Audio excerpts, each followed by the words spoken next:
ndashima Yesu, ndashima Yesu. Hari ibintu bya Yesu ntarasobanukirwa, ntabwo ndumva, ntabwo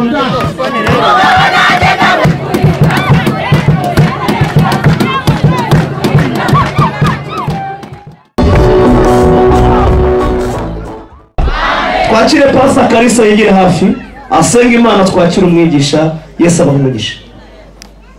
Kibaro nishimwe no guhimbazwa n'ibyawe w'Imana nyamana, sumba byose, usuma mahanga, usumba ibiriho, usumba ibyo tunanizwe tutabona. Uri Imana yihagije, udatwa twese.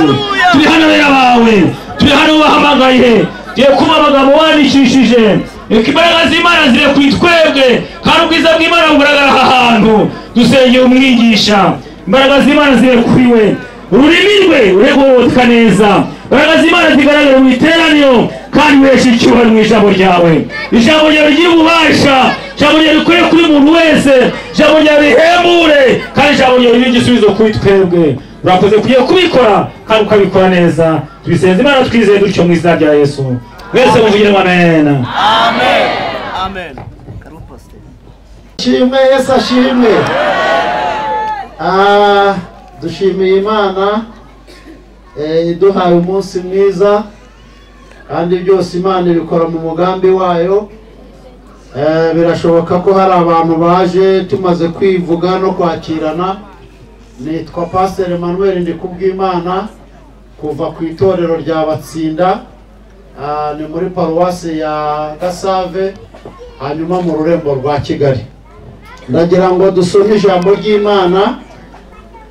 Dusomye mu butumwa bwiza uko bwanditswe na Matayo, ibice byaho 8, dusome 28 kugeza 34. Ubutumwa bwiza uko bwanditswe na Matayo, ibice byaho 8, hanyuma dusome umurongo wa 28 tugeze 34. Mutwe w'iryo jambo ravuga ngo akiza abantu bafite dayimoni.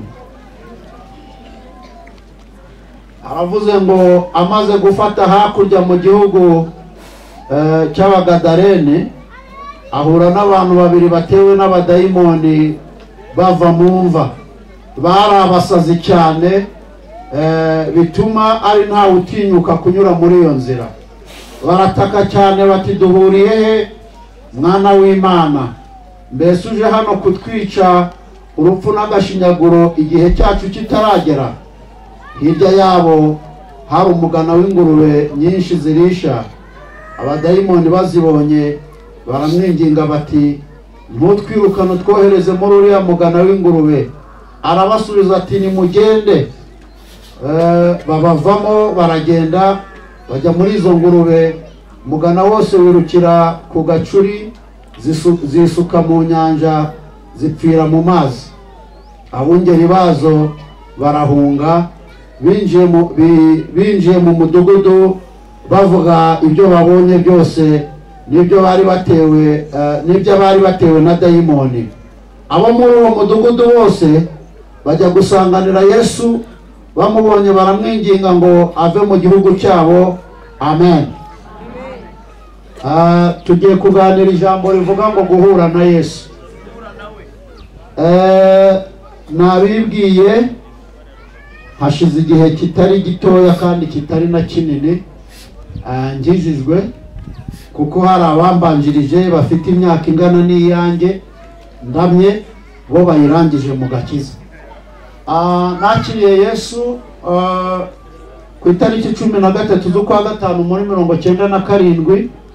Nibwo nabatijwe mu mazi menshi, kandi numva biranyuze, ntangira urugendo rw'agakiza. Ndashima Imana kuko mu gihe cy'imyaka 3 namaze nsenga kugeza mu 2000, Imana yampaye umwuka wera. Ku itariki 5 z'ukwa mbere mu 2000, Imana ingirira ubwo buntu. Muri 88 turi abana, twaragendaga tukajya aho basenga mu madirishya, tukumva ibyo abantu bavuga, tukareba ibyo abagabo bakora n'abagore, ariko tukumva dufite amatsiko, rimwe na rimwe bakarira bakihanaguza ibitenge, tukavuga ngo ibi bigabo n'ibi bigore ko byagiye ari bizima, none ninde ubakubitira hariya? Ayo matsiko ndayagumana, ariko ndashima Imana kuko namenye ikintu gihomba abarokore. Bana ishimwe. Ubuzima bwanjye bwubakiye ku masengesho, bwubakiye ku gusenga. Ndamutse ngize ibindi mbabeshya nababwira ngo hari n'iturufu mfite, turufu ikomeye mfite no gusenga. Nibyo bimpagaritsa, mutagira ngo hari ibindi. Hari igihe umuntu avuga ngo ariko kuba ndi hano no kubera mwene wacu runaka. Oya, nta bindi, ni imbaraga zo gusenga. Mu gihe namaze nsenga, hari ibintu Imana yagendaga ivuga, yabivuga ariko nkumva ntabwo mbyakira, kuko mu mvugo y'Imana nize kumva Imana nsigara mfite amatsiko, ndavuga ngo Mana nanjye cyabimo. Nkajya muri gihe nibyo byanteye gusenga, 97 ndasenga, 98 ndasenga, 99 ndasenga, njya mu mazi, njya mu mugezi, njya mu ruhunga, njya mu materasi, sengera muri toilette, ndikubwira Imana ngo shaka umwuka wera. Mana ishimwe rero kuko iwutanga itawugeze, kandi ntabwo igukopa ngo ikubwire ngo uzanyishyure. Ni ubuntu gusa, ireba uwo mwuzure ikavuga ngo ngaho. Mana rero ishimwe, kuva icyo gihe kugeza uyu munsi sindagwa. Umukecuru umwe yarampanuriye atazi gusoma no kwandika. Mana ishimwe kubw'ibi bintu Imana yatanze. Umwuka aramufata akajya avuga ngo kamu mwami. Ndaba mukecuru ibyo bintu uri kuvuga ubundi urabizi? Ntabyo nzi. Atariko mba numva Imana iri kuza. Ntabwo azi gusoma no kwandika. Abimpanuriye rero arampanuriye arambwira ati mbonye ubatiza. Ndabwira ni ijambo ry'Imana tuba turi kuvuga, nta bindi muhunge kure. Atoya ati winzinzika, irambwiye kuzabatiza. Ndabwira ngo Imana ishimwe. Ako kantu ndakandika nkagenderaho, karanshorera mu mudiyakoni, nabaye n'umuririmbyi gihe kirenze imyaka 10, ariko ako kantu karimo abahanuzi barampanuriye, Imana yaranyemeje ndabyakira. Ndashima Imana rero. Hashize igihe kiri kurenga amezi 4, mbere yaho nari nyoboye paroise yitwa Cyabingo, ni mu majyaruguru, mu rurembo rwa Muhoza. Ni igihe namaze kingana n'umwaka, hanyuma biba ngombwa ko mpava ngaruka i Kigali, hanyuma nsubira ku itorero ry'Abatsinda. Ndashimira Imana rero yambashishije uwo murimo. Utagira ngo wenda hano mwebwe mwegereye Kigali, ahandi ni ukuzamuka ukaminuka mu misozi yitwa za Buranga. Ndashimiye yamfashirijeyo, nagezeyo ndasenga, ndeba imisozi. Ubwo habaga impinduka, bashyizeho amaparuwasi mashya n'abashumba bashya, tugabanye paruwasi. Ngiye barambwiye bati wowe ugiye mu misozi ugize ingorane. Ndavuga nti mwe kugira ikibazo, ndi inshuti y'imisozi. Ngezeyo ndasenga, Imana irambwira iti ngiye gushyira marayika mu misozi, arahuha mu ifirimba abantu baraza. Ndashima Imana. Paruwase nari nyoboye, twabaye abanyuma mu rurembo rugizwe n'abakristo 45,000, twabaye abanyuma mu mezi 2 gusa. Ndasenga mbwira Imana ngo ntabwo nabyemera ko tuba abanyuma, kandi waragize uruhare ukambwira ngo nimve mu byo narindimo nigende. Kuva uwo munsi kugenda kugeza igihe nasezeye, twari abambere mu rurembo. Mfite amagenzi menshi nagendanye n'Imana, ariko ndagira ngo uyu mwanya tuvuge Yesu. Buriya rero irivuga butumwa, twese hano turihuriyeho, turavuga butumwa. Abaririmbyi ivuga butumwa bakora ni ivuga butumwa rishingiye ku ijambo ry'Imana, niho baba bavomye. Ariko ivuga butumwa ry'abaririmbyi ryo riba ririmo umuziki na kwa kundi mwabibonye babigenza, kandi riba ririmo na melodi, bose baba bakoresha akanwa. Ariko nk'uyu mwanya w'ijambo ry'Imana, mwihangane nta muziki urimo, ni ijambo ryonyine tugiye kuganira, niryo tugiye kuvuga. Ntabwo twenda gucuranga, Imana ishimwe yantaye umunwa. Imana ishimwe. Dusomye ijambo rikomeye kandi rifite umutwe witwa guhura na Yesu. Imana ishimwe. Abantu bahuye n'uyu mugabo kuva bahura nawe bihita bikora ikinyuranye, ubuzima bugahinduka. Bibiliya ivuze ngo iki?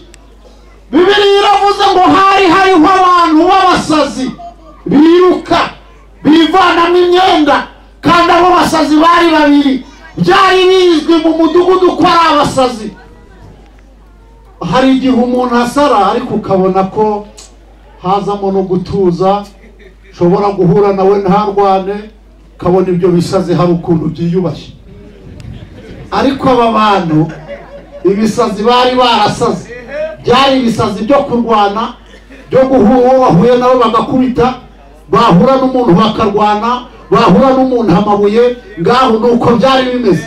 Iyo rero abantu bamenyaga ko kuwo musozi ariho baherereye, buri wese yarihishaga, ndavuga ati ndahura nawe, Imana idufashe cyane. Ariko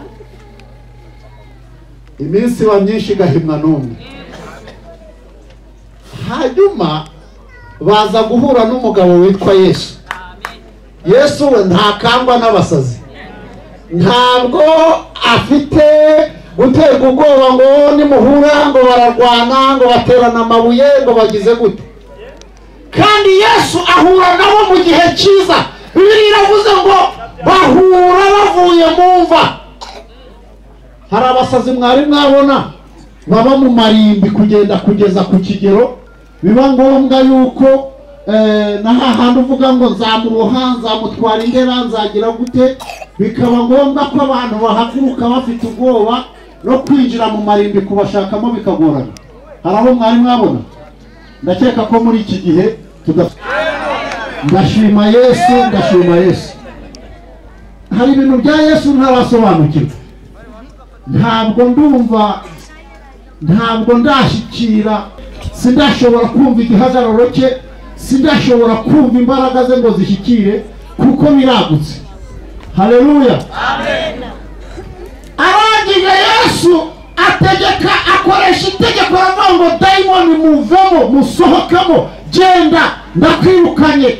Ako kanya basigara bafite ikibazo, baravuga ngo turajya he? Basi wadukosha zino ngurube akaba arizo duhita tujyamo, wenda ibindi ubwo ba nyirazo bihangana, bashoye amafaranga, abashumba bari baziragiye bihangane, nyine urumva nyine nabaragiye ingurube, ariko basi akaba arizo tujyamo. Abati toka nihute muzigemo. Ako kanya ingurube zirengera ku gacuri zose mu maso, ngo ariko abantu bahita baba bazima. Imana ishimwe cyane. Ndagira ngo mbabwire, nshaka kuvuga abantu 7 bahuye na Yesu tugasenga. Abayuda ni abantu bari barize, mwihangane, umuntu wize ariko biterwa n'ibyo yize. Ntabwo bose ushobora kuvuga igifaransa neza cyangwa icyongereza ariko ntidukorane.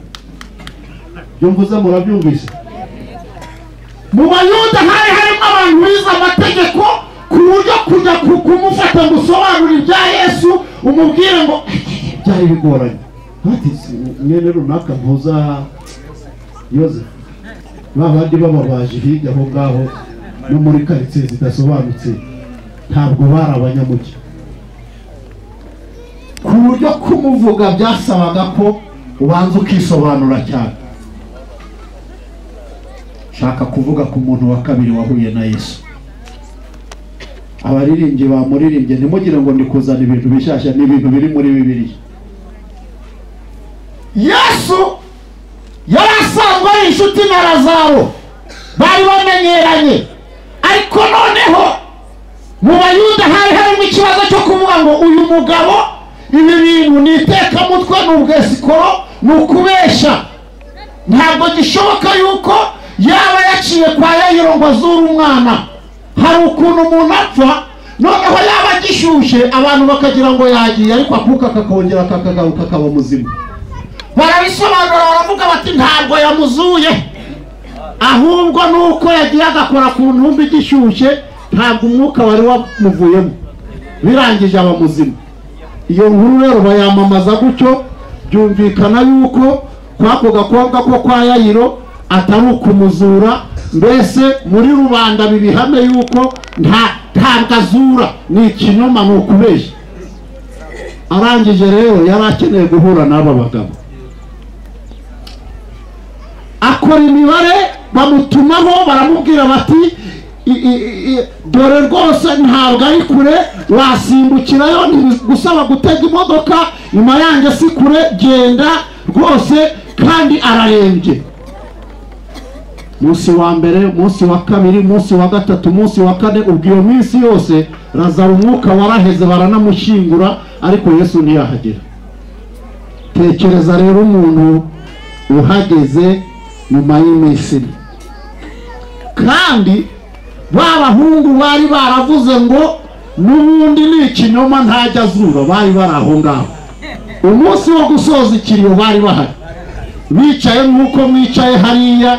Hari ukuntu iyo dusoza ikiriyo abantu bamwe baba bicaye mu marembo, abandi mu mbuga, abandi mu gikari, abantu bari bari aho ngaho. Yesu rero arahatungutse, bashiki ba Lazaro bahita bahaguruka n'amarira menshi, rwose Yesu sinzi ukuntu nawe umeze, ubungubu yuza kuba hano ntaba yarapfuye, kandi twaragerageje tugutumaho dutanga mesaje tugira gute, ntacyo tutakoze. Mu by'ukuri uje kugira ute? Imana ishimwe, igihe cyose Yesu azi arakora. Haleluya. Arangije rero abata, ariko si ubundi mwamushinguye, ibi by'amarimbi bije vuba, ubundi gushingura ni munsi y'urugo cyangwa hirya cyangwa inyuma, naho ngaho. Baramutambukana bati ngwino tukwereke, babagiye munsi y'urugo bati ngahari. Ntabatinyukaga no kwegera igituro, ngahari. Yesu aravuga ati ariko mufite ubwoba, mwegere hirya. Ngo barahegera, barangije rero ajya gukora komande. Muri Yesu harimo imbaraga, imbaraga ziri muri Yesu. Amen. Uzumva neza uri gusenga. Haleluya. Amen. Imbaraga ziri muri Yesu, uzumva neza uri gusenga. Gusenga ni ugukora komande y'imbaraga zitagaragara. Mwana ishimwe. Ubungubu ntimukeke yuko nta kintu gikoretse hano, kuba abantu bari kubyina gusa. Hari imbaraga ziri kuzamuka, ziri kugenda zikajya guhagarika imvura. Mwana ishimwe. Reka mbabwire, mu bintu iyo umuntu ari gusenga hakoreka ibintu bitatu. Icyambere nuko umuntu usenze isengesho rye rizamuka, kandi ryazamuka rikagera ku Mana. Iyo rigeze ku Mana, Imana irasubiza. Imana ishimwe. Ikindi nuko umutima w'umuntu nawe urazamuka, ukagenda ugakomanga ku rugi ushaka kureba Imana. Icya gatatu, operasiyo ikomeye mu masengesho nuko havamo imbaraga zijya gukora. Dushobora gusenga turi hano tugafata umujyi wa Kigali, dushobora gusenga turi hano tugafata umurozi wendaga kwitabira aya materaniro. Imana ishimwe kuko igushije imvura, nta kintu Imana ikorera guhomba. Dushobora gusenga turi hano tugafata abantu bari muri biro kubera amasengesho. Nuko nguko amasengesho akora. Wowe usenga urahuri, yakirukanka akajya kugira ibyo ajya gukora. Nuko amasengesho ameze. Yesu rero ari mwizo mbaraga. Imana ishimwe cyane. Arangije akora komanda, aramuhamagara aramubwira ngo Lazaro kanguka. Arangije abantu baravuga batari ko uramuhamagara ari hehe, ko yapfuye, ko yananutse. Arababwira ati muvaneho igitare mwamushizeho. Bakivanaho, ngo barebye babona umuntu ukiryamye aho ngaho. Aramuhamagara, agiye kubona arahagurutse. Ngo agihaguruka arababwira ngo nimumuhambureho ibyo bintu, iyo myenda mwamuzingiyemo. Ngo baramuhambura, bagiye kubona babona Lazaro arazamutse, aratangiye, arabakurikiye, basubiranye mu rugo. Imana ishimwe cyane. Umunsi wo gusoza ikiriyo uhinduka umunsi w'amashimwe, kandi ku kiriyo abantu baba bagifite ibigwi, bavuga bati ni ukuri yari umukozi w'Imana, yaririmbaga neza, yarazi kwitanga, nukuri nta kintu atakoraga. Ariko Lazaro asanga ayo mashimwe niyo barimo. Oya reka dutekereze, mbabarira umere nk'ugiyeyo, uhagarare mw'urwo rugo, wumva ijambo bahaye Lazaro, wumva uko yisobanuye. Kandi Yesu ari aho ngaho.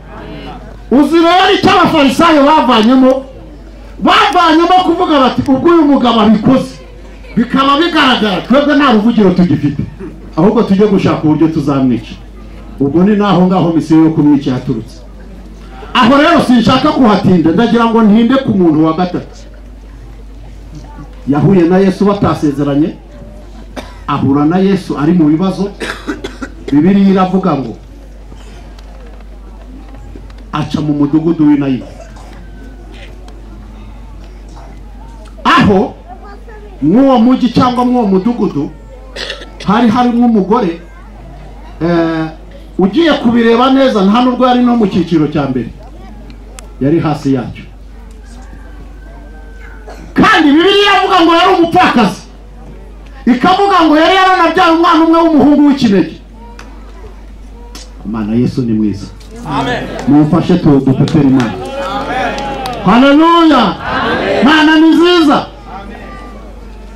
Yesu yiyumvamo guca mw'uwo mudugudu, kuhanyura gusa yigendera, avuga ati waca Mayange, ngakomeza ntari bugende nkabona ngeze i Kigali.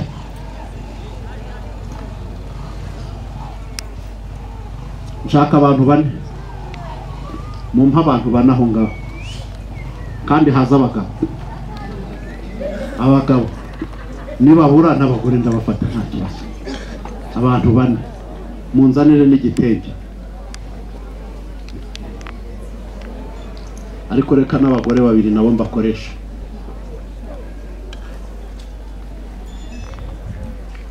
Ubu rero muzi ikintu tugiye gukora hano, tugiye gushyiramo intumbi. Seko museka sibyo?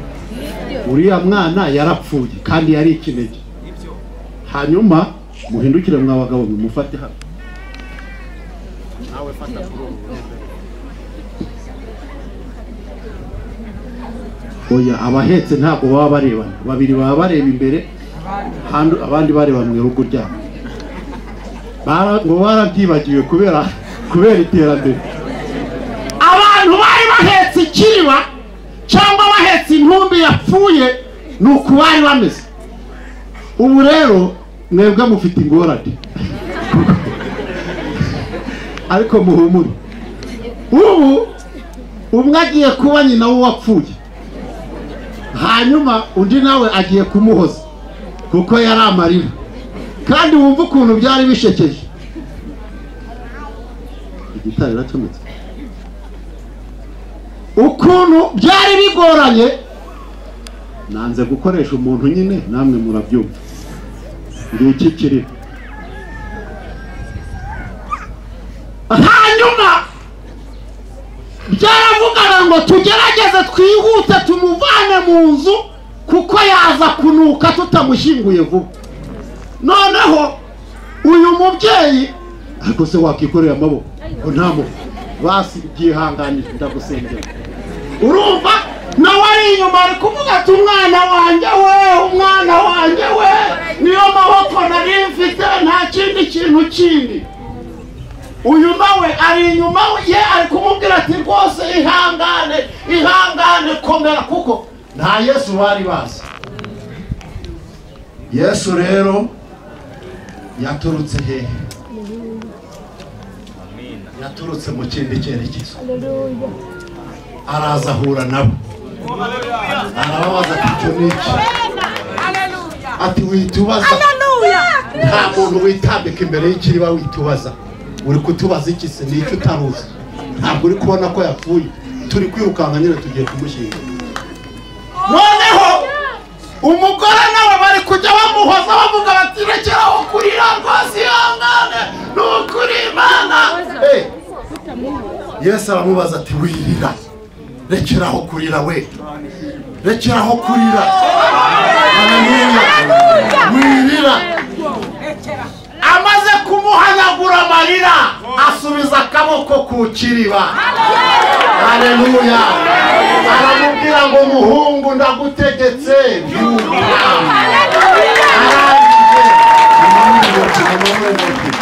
Arangije aramufata musubiza nyina ari muzima. Subira mu rugo. Haleluya. Umuntu wahuye na Yesu. Umva nguko guhura na Yesu. Imana ishimwe. Imana ishimwe. Hanyuma ngo basubira mu rugo babyina.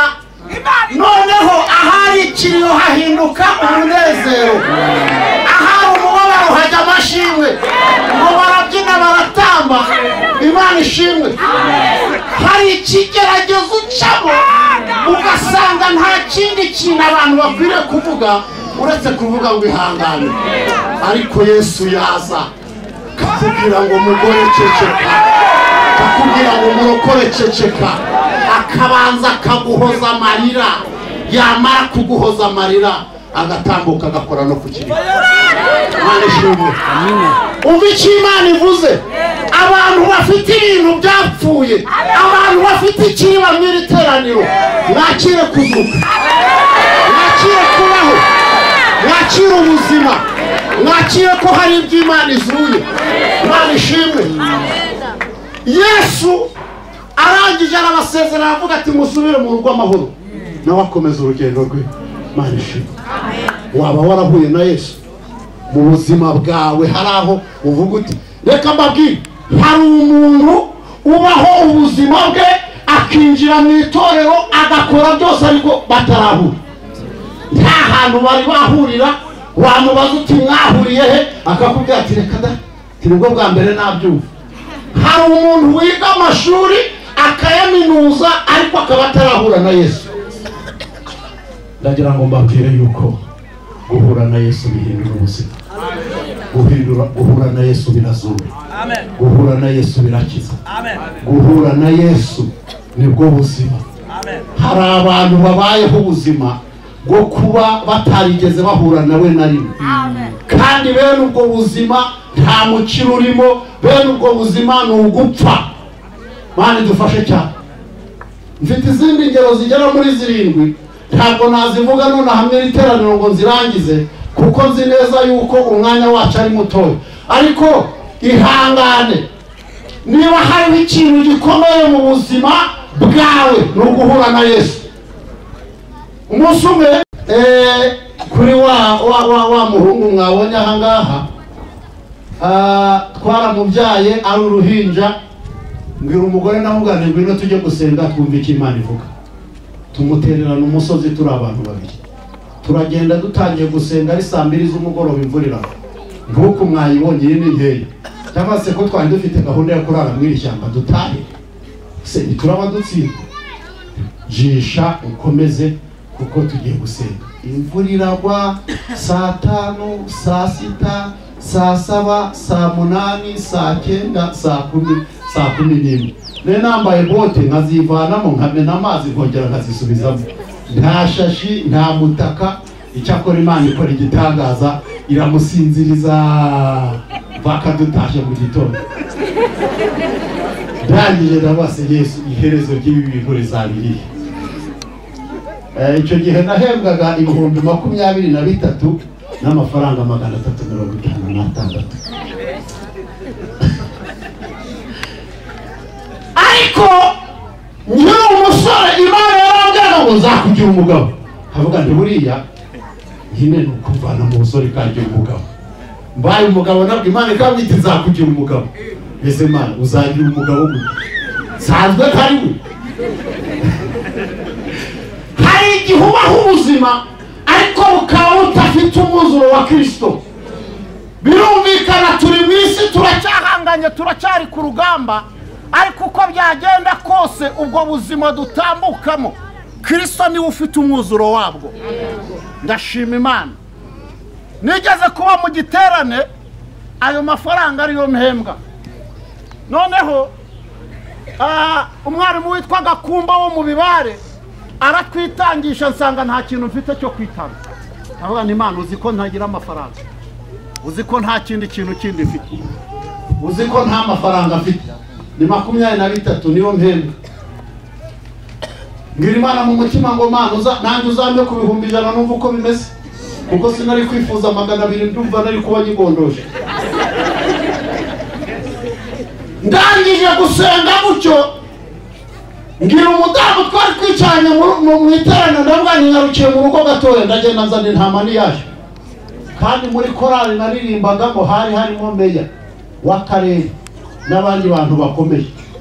Bagiye kubona babona ninjiye mu rusengero ndi gukurura intama niyayo, nuko batari gura mugabo yasaze cyane. Reka tugira ngo ni muzima. Gakumba nk'umuntu utareba abantu bose bari hano, aba bagiye gusigara hano wowe ugende. Ndavuga ntibiba atari ugupfa.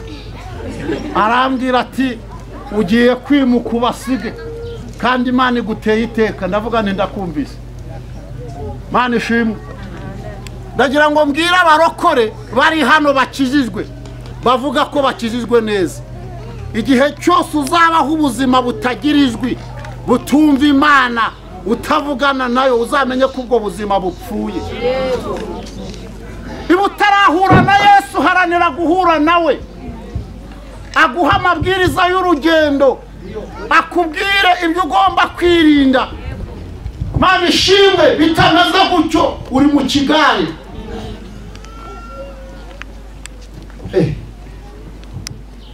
Uziko Imana yampunguje akazi, noneho ni birebire ntabwo nshaka kubyinjiramo.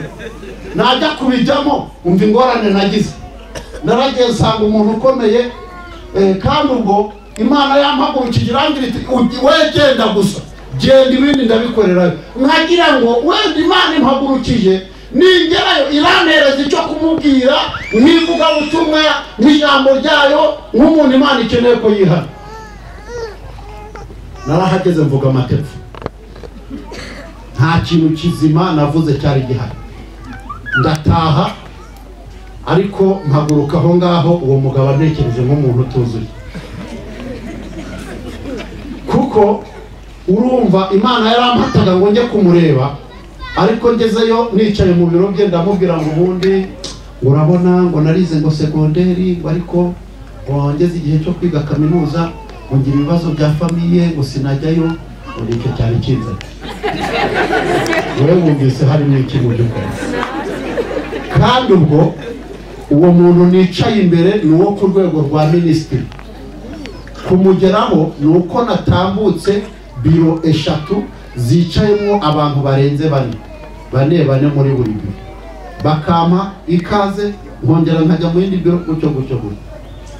Arambaza ati utubiye, arandika witwa n'ubundi, arandika abaturanyi bawe ni bandi, ndabavuga.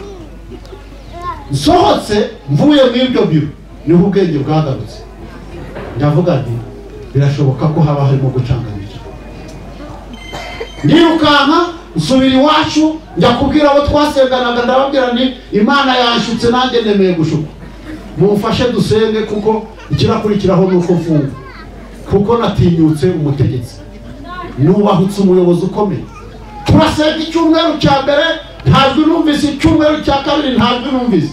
Ndangije mpamabwiriza umugore, abwira rero ibintu byambayeho birakomeje, none uko bizagenda kose kuva uri ari umuyobozi mukuru bazacakisha kandi nzafunga. None umuntu uzaza hano mu rugo ni ukumubwira yuko ndahari, we ntugahite wemera ujye hariya muvuge ngo iyi ndwara ahari.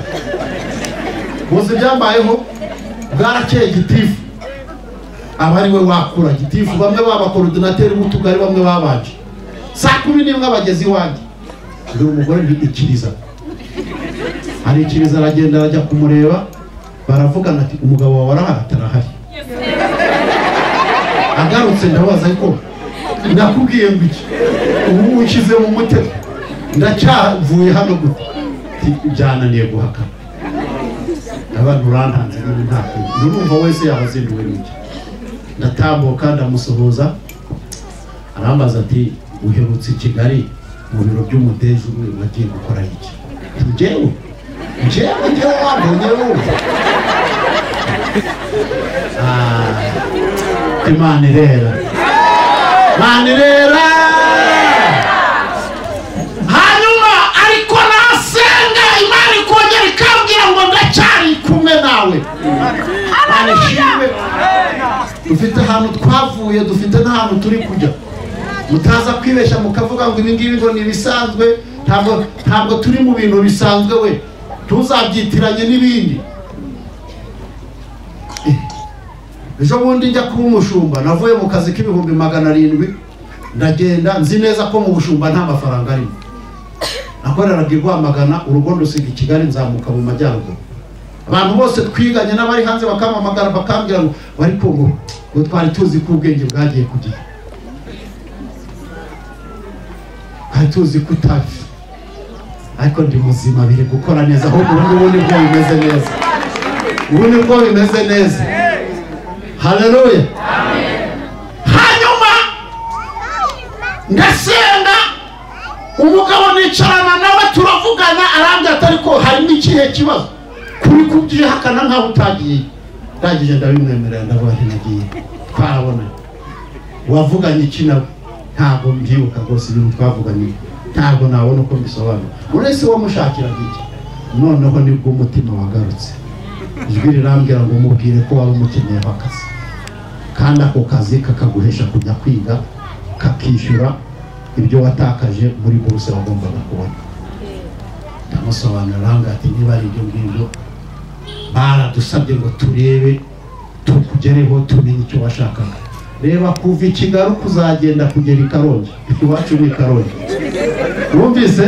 Wumvise inzego zahagurutse kuza guperereza niba ndi muzima, kureba niba ubwonko bukora neza.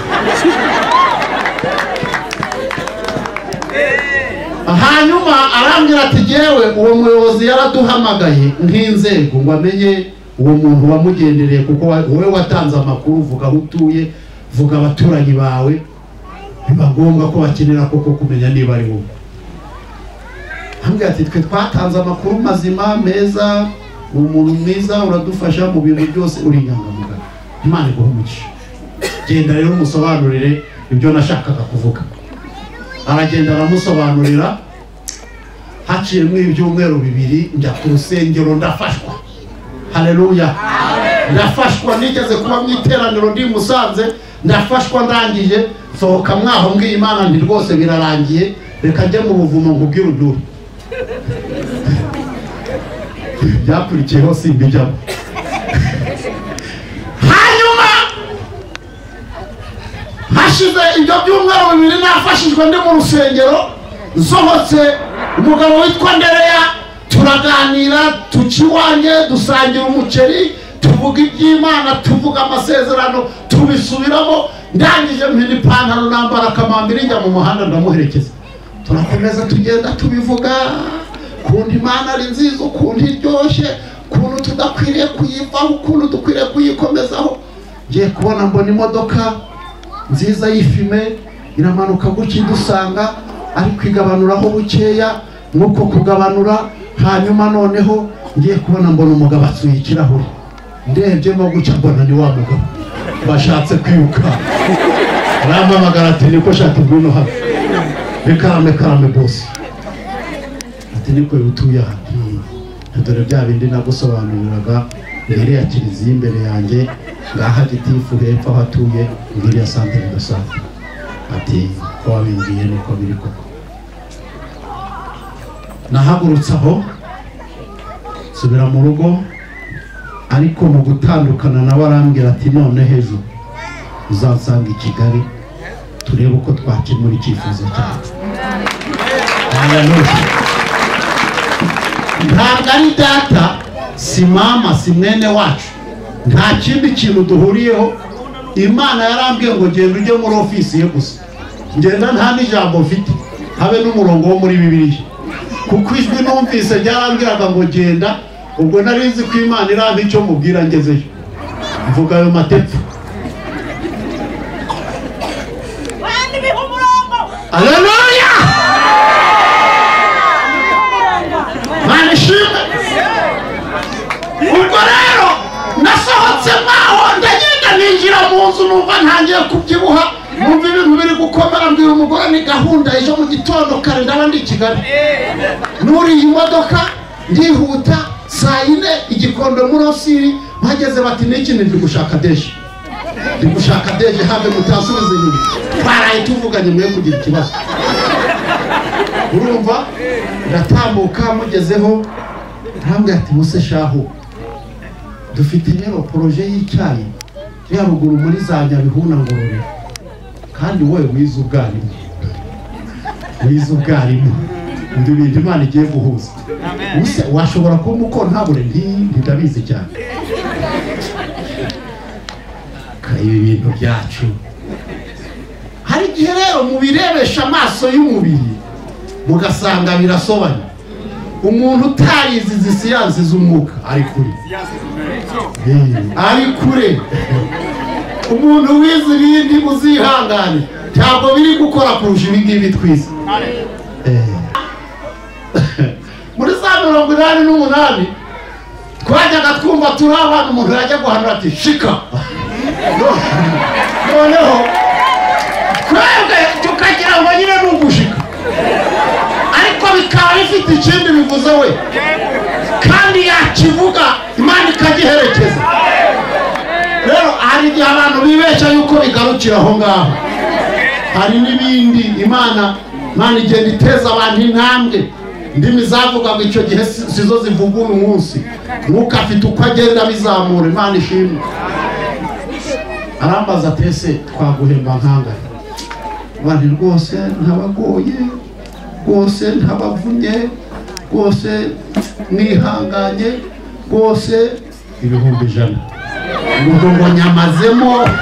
ngo nyamazemo ngo rwose ngo nanjye ngo mbirangirijemo arandeba aranseka ambwira ati ntacyo genda bazaguhemba 150.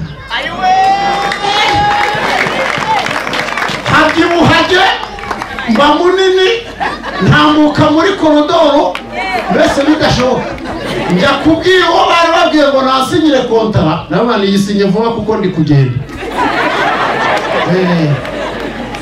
arabisinya urumva nta telefone nari mfite nta zari zagakwira cyane ndirukanse nsubiye iwacu mbwira umugore nti Imana yabirangije byarangiye mu gitondo mpamagara jera wa banke ndamubwira nti rero mwajyaga mumva ubusa mu nguzanyo nta mafaranga iyo nakaga inguzanyo bari 15 bamwe ndabwira nti njye nabonye akazi k'150 ni Imana ikaremye wijyana mu bintu byinshi nta mafaranga ahitamo 125. ubwo rero nzinga kamatura nzinga iki ndagenda ndi Nyabihu ngezeyo ninjira mu ruganda batibite nje kuba kontabure n'umushinga wo kwagura icyayi uzi ko Imana igusubiza umunsi umwe ukabyibuha ari umunsi umwe wonyine gusa nuko bampa inzu y'ibyumba 5 dushe 2 tuwarete 2 ibyangombwa byose matera ibiki bampa n'umuzamu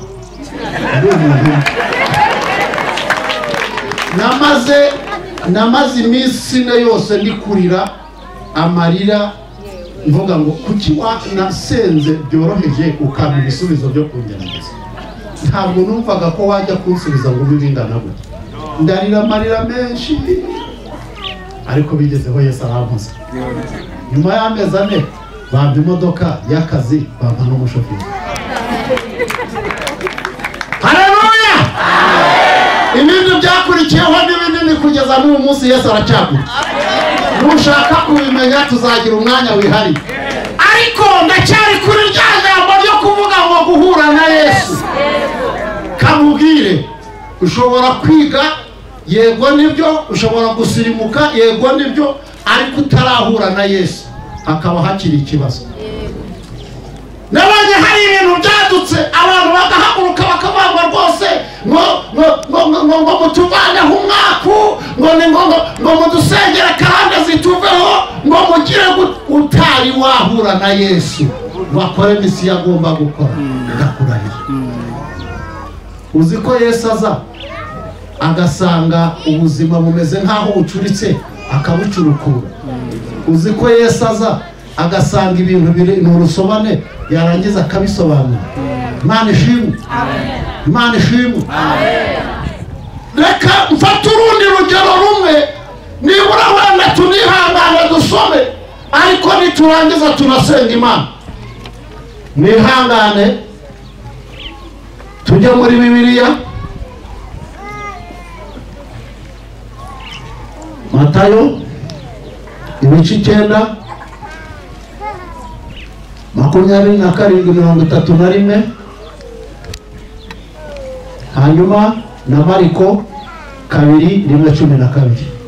Ndahabarangiye gusa nanjye simpasoma, shaka kuhavugaho tugahita dusenga Imana. Aya magambo aho tuvuze hambere Matayo 9:27-31, ni umuntu wari umugaye wahuye na Yesu. Hanyuma Mariko 2:12 ni ikirema cy'i Kaperinawumu. Hari igihe ubuzima ubayemo cyangwa ubuzima ubamo, igihe kijya kigera bene ubwo buzima abantu bose bakubona bakumva ni wowe wabuhisemo kandi nta ruhare wabigizemo. Waba ukenye bakajya bavuga ariko ngo niwe ubyiteye, ngo niwe ubyiteye, bakabona yuko ari wowe witeye gukena. Kaperinawumu rero, reka tubanze dusobanure Kaperinawumu. Biravuze ngo Kafarinawumu, bivuze umusozi no guhozwa, nicyo bivuze. Muri make ni umusozi w'abahojejwe, ni umusozi w'abantu bashubizwe, ni karitsiye y'abanyabisubizo, nicyo bishatse kuvuga. Kaperinawumu nicyo byasobanuraga. Ariko hari umuntu ugifite kurira muri we. Wumvise aho ikibazo kiri? Ni umusozi w'ibisubizo ariko haracyari umuntu uri. Ushobora no kuba wambara neza ukaberwa, ariko abantu bakureba bakavuga bati yageze iyanjye, ariko mu mutima ugifite kurira, ukeneye guhura na Yesu. Hanyuma niki cyabaye kuri uyu muntu? Bibiliya iravuga ngo Yesu hashira igihe adaherutse Kaperinawumu. Mana ishimwe. Birashoboka ko naho natarahaherutse, ariko uyu niwo munsi we mwiza. Uyu murwayi rero Bibiliya iravuga ngo mwihangane muze kuhasoma uwo mukorano wahaye, ngo yagerageje gutanga ibintu byose yari afite. Aragurisha hene, aragurisha inka, aragurisha intebe zo mu nzu, aragurisha ibitanda, aragurisha amatora, aragurisha kugira ngo arebe ko yabona ubuzima. Byose birashira, abantu barabijya, birarangira. Aza kumva inkuru nziza ko Yesu yageze Kaperinawumu. Amen. Haleluya. Amen. Ngo hanyuma kandi abantu nabo bari bamenye ko yageze aho ngaho, ngo baraza baruzurirana, bamwe mu miryango, abandi bipanga mu mbuga, abandi bipanga hirya, abandi bipanga, ngo kugeza igihe ahantu hose huzuriranye. Ashimwe Yesu. Amen. Ntabwo nongera kubahekesha kuko twamenye ibyo Yesu yakoze ku kiriba. Ni ibintu byaba byarapfuye mupfa guhura nawe gusa. Mana ishimwe. Ushobora kuba ugenda utariho, ariko Yesu ari hano kugira ngo akuzure. Pfa kuba wemera ko muhura nawe. Mana ishimwe. Hanyuma umugabo aravuga ati basi mumpeke. Abantu rero bajya batekereza ko abamuhetse ntacyo yabahaye, nawe yarabishyuye. Nta mpuhwe zari zirimo. Si uko basenganye, si uko babanye, byari ngombwa ko nabo abishyura. Abahungu baravuga bati ntacyo cy'ubusa, nyine ihangane, wararwaye ariko ntitwabigizemo uruhare, ariko kuguheka ni amafaranga. Aramuheka bamugezayo. Noneho rero ubwo ngubwo batangira kuba ariko ngo mwihangane mujye ku ruhande ngo tubone aho tunyuze umurwayi. Abantu baranga. Bamaze kwanga, ni iki rero abo bahetsi bakoze? Baravuze ngo twebwe ubwo bidashobotse, reka turebe uburyo tuzamuka. Turi kumva ari kuvugira muri uriya mutwe hariya, ngo bazamura urwego, bageze hejuru baratangira po po po po po po. Abari n'imbere atari ko se umuntu ni umusazi uri guhondagura, ayiwe ko Yesu ari hano, kandi abo bari kubivuga nibo bimanye inzira. Bumvise abantu uko bameze? Wabumvise? abo bari kubivuga nibo bimanye inzira. Abandi bati tunanayisambura ariko tumugereho. Guhura na Yesu hari igihe bisaba imbaraga. Iyo atazindutse wowe urazinduka. Cyo mvuze muracyumvise. Iyo atagufasheho misiyo wowe uramuhamagara. Ni mu ngise zabigenje gute. Zumvise atambutse ziravuga ati ziti Yesu mwene Dawidi, Yesu mwene Dawidi. Yesu arahagarara aravuga ati mubareke. Arangije abakirizaho kubera urusaku. Noneho bagiye kubona babona batirivuye batakwakira Yesu. Usaba ni bande babatinyitse gusa kambura Yesu kandi ari hano. Ngo wabona ikintu kiri kumanuka. Yesu abacecetse. Wabona kiramanutse bakubirenge bya Yesu. Bite se wuje atanze ibyanjye byose barabiriye kandi rwose ubu ntiwandeba narembeye mu bapende kandi bitwa ngo barasenga ngo n'abantu b'Imana ariko narashize uko bimeze. Yesu aravuga ati ibyaha byawe urabibabarira. Wabyumvise? Wumvise misiyo ya Yesu? Kandi arangije aramubwira ngo ibintu wowe byari byarakwikoreye ariko none habyikorere utahe. Amen. Ibintu byari byarakwikoreye wowe hindukira nawe ubyikorere utahe. Reka mubwire uko abantu bameze. Abantu ntibemera kuguha inzira kubw'ikibazo, ahubwo iyo uri kugaruka nibwo baguha inzira. Kabati tambuka mukozi w'Imana, tambuka rwose tambuka. Ntuzayo twasenze wowe. Nda hano hepfo mu mazi twagiye twaragusengeye n'ukuri.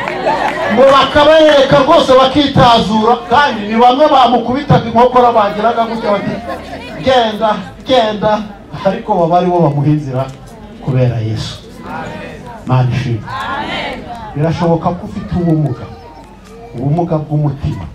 Birashoboka ko icyo waba ufite cyose Yesu yiteguye guhura nawe akarangiza ikibazo. Ndagira ngo dusenge Imana kuko ibya Yesu nta wabivuga ngo abirangize. Yesu araryoshye. Yesu araryoshye. Ntabwo ibintu bye twabivuga ngo tubirangize kuko niba hariho ikintu cyiza reka mbabwire y'umugabo Yesu yigeze kugira gutya. Hari misiyo yabaye iba ari special. Undi mu mategeko y'indwara y'ibibembe, iyo umuntu yarwaraga ibibembe baravuga ngo corona iroroheje. Se corona ujya kwipimisha. Naho reka mw'ibiteraniro haramutse hari umuntu wavuze ngo arabembye, ako kanya ari muterure mwihutane mujugunye hiryo ngiyo. Kugenda kuzageza igihe uzakira uri mu kato kandi nabwo kukuzanira ibiryo ni ukwihisha bakagira gutya bati umana ibibembe byawe ukabitwaza. Yesu ahura nabo ari 10 kandi barenze ku itegeko.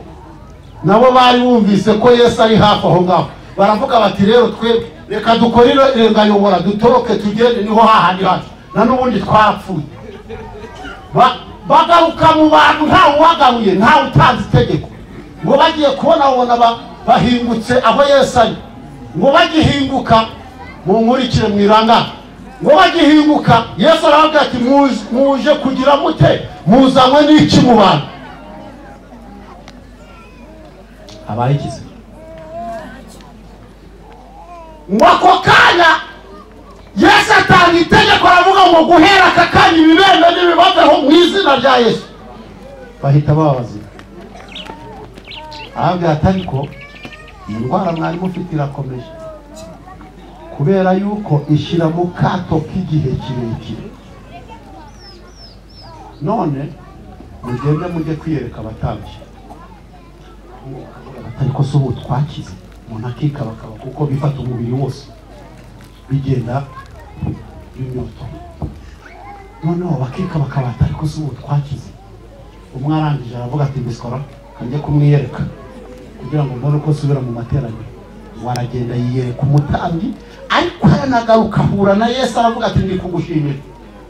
Washima yitera hejuru, arashima bigenda gutyo. Ariko misiyo ndi gushaka kuvuga ni yuko Yesu ico waba ufite cyose mupfa guhura gusa. Uburwayi bwose waba ufite, icyaba cyarakubayeho karande cyose mupfa guhura na Yesu. Mbese wahuye na Yesu? Niba mwarahuye n'iki cyahindutse mu buzima bwawe? Jewe ndashima Imana kuko nahuye na Yesu. Munsi nahuraga nawe bwa mbere, yewe nari umuhanga wo gushobora kumva urwagwa, nimundebe gutya. Basha nigeze mvanga ikigage nabye ngo numva uko bimeze. Niga mu wa kabiri segonderi, ndangije ndasinda njya ku kigero uri kubyoroshya.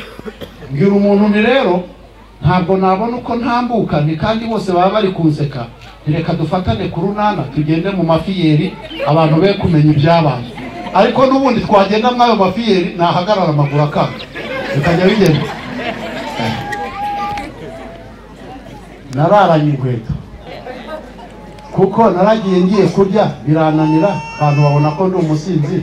Ndangije noneho nsaba uwo muntu twari inshuti, noneho nsindagiza ungeza aho ndyama nibura ndebe ko nashobora kuva mu bantu. Aranzamura angejeje ku gitanda nararagaho cyo hejuru, ndakuyemo inkweto nawe ambera nyine gutyo yazinyambura, arasunika abona minuyeyo inkweto ndazirara. Saa 11 za mu gitondo nibwo nakangutse nsanga inkweto ndazifite mu mashuka. Ikigo cyose cy'abantu 700 bamenye yuko nasinze. Noneho nje niha intego ndavuga ni guhera umunsi inzoga ndaziretse. Biranga. Ageze ngo wabire kubyirekeje ntabwo gishoboka. Nahuye na Yesu akambwira ngo va mu byurimo bireke guhera uwo munsi kugeza uyu munsi. Myaka 27 irashize. Iyo myaka irashize ngiyijwe ntarongera kugira inyota y'inzoga. Ahubwo aho nzitambutseho numva ari umuntu kubera guhura na Yesu. Birashoboka ko utarahura nawe. Birashoboka ko umuntu ashobora kugira imyaka 20 atarahura na Yesu, wagira 30 utarahura na Yesu, wagira 40 utarahura na Yesu, wabyara utarahura na Yesu. Ariko uyu mwanya ni amahirwe yawe yo guhura na Yesu. Yesu aragushaka, araguhamagara, arakubwira ngo ngwino duhure, mpindure ibyanze guhinduka muri wowe, mpindure ibyananiranye, mvaneho ibyanze kuvaho. Ngwino nico Yesu agushakira. Tugiye gusenga Imana, ariko ndagira ngo nsengere umuntu ushaka guhura na Yesu. Aya mahirwe ari hano uyu munsi ntabwo ahoraho. Ndagira ngo dufate umwanya dutekereze kwiri jambo, dufashe ingero nyinshi z'abantu bahuye na Yesu. Hari n'abahuye na Yesu yitambukira gusa, ariko yanga kubisiga uko abisanze, arangije akora icyo gitangaza. Abasazi ntibigeze bamusaba ngo abakize, kubw'impuhwe ze, kubw'imbabazi ze arategeka abadayimoni babavamo. Nuko nguko bimeze, ababembe baratatse, Yesu asanga akwiriye kubakiza. Birashoboka ko nawe umaranye igihe ijwi ryo gutaka, ijwi ry'umubabaro, ariko Yesu uyu niwe mwanya we wo kugira ngo agutabare. Tugiye gusenga Imana. Ndagira ngo nsengere umuntu wifuza guhura na Yesu, kandi aho uri urambura ikiganza, ubihamisha ikiganza, uvuge ngo shaka guhura na Yesu. Uri hehe ngo tugusengere? Izina rya Yesu tugushimiye iri torero, tugushimiye abakozi bawe batuye ibyiringiro by'agakiza, batuye imbaraga ziyera kubw'amaraso ya Yesu, bapfukamye imbere y'amaso yawe kubw'ubutumwa bw'abaririmbyi, ubutumwa bw'ijambo ryawe bakiriye, kubw'ubutumwa bw'iki giterane cyose giteranye. Natwe Mwami turabasengeye kugira ngo babarire ibyaha byabo, babarire Mwami Yesu, maraso ya Kristo Yesu ababeho, ntabarwaho gukiranirwa, ahubwo uhereye nonaha ubahindura abana bawe, bahindura abaragwa b'ubugingo, ko bakwemeye nk'Imana ikomeye, bakwemeye nk'umutabazi, bakwemeye nk'Imana ikiza.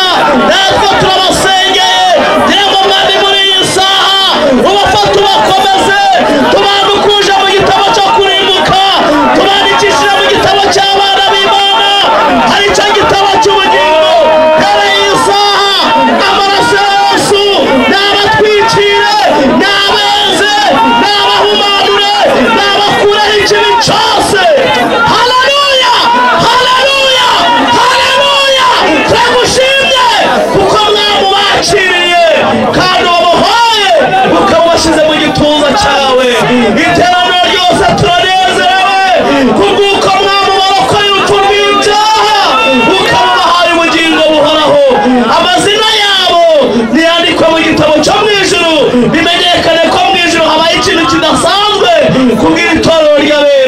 urakoze mwami Yesu kubyumvise tugukuriye ubwatsi tugukomeye mu mashyi iterane yose tukubugirije impundu ugabereza tubakoye ukabaha umugisha w'agakiza mu izina rya Kristo Yesu dusenze ngo twizeye amen amen amen.